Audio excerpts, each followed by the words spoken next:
ایک تو یہ 3 مارچ کو مصطفیٰ کمال اس لیے نہیں آئے تھے کہ کوئی آپ سے نعرے لگوائیں گے. مصطفیٰ کمال کو درد تھا اس شہر کا, مصطفیٰ کمال کو درد تھا اس ملک کا. پھر آج آپ نے اس 4 سال سے آپ یوم تشکر منا رہے ہیں. آج اس میں ایک لفظ کا اور اضافہ ہو گیا, یوم عزم. عزم ارادے کو کہتے ہیں. اردو جو جاننے والے وہ سمجھتے ہیں کہ بھئی ارادہ کیا ہے, عزم کیا ہے آپ کا. اس کو سمجھنا میرے ساتھیوں. تم نے شکریہ ادا کر دیا, تشکر منا لیے. آپ کے چیئرمین نے میسج کیا کہ 2 رکعت نفل پڑھیں, شکر ادا کریں, وہ آپ نے ادا کر دیا. لیکن اب یوم عزم منانا ہے, ارادہ کرنا ہے. کیا ارادہ کرنا ہے؟ کیا یہ کراچی میں رہنے والے ان کو پانی مل رہا ہے, گھر کا نل کا کھولو تو پانی نہیں آتا, گھر سے باہر آؤ تو گٹر ابل رہا ہے, باہر بیمار ہو جاؤ تو ہاسپٹل میں ڈاکٹر نہیں ہے, دوائیاں نہیں ہیں, سڑک ٹوٹی پھوٹی ہیں. اور یہ صرف کراچی کا اشر نہیں ہے, کراچی سے لے کے لاڑکانہ تک, لاڑکانہ سے لے کر خیبر تک, خیبر سے لے کر کوٹہ تک, گلگت کشمیر, پورے ملک کا کھانا خراب ہوا ہے. تو کیا عزم کرنا ہے؟ صرف نعرے لگانے نہیں, عزم کرنا ہے. آج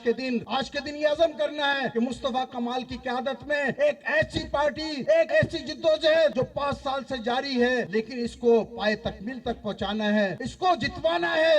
ہمیں مصطفیٰ کمال کے نمائندے کو اس شہر کا میئر بھی بنانا ہے, اس شہر کا وزیر اعلیٰ بھی بنانا ہے, اور اس ملک کا وزیر اعظم بھی بنانا ہے.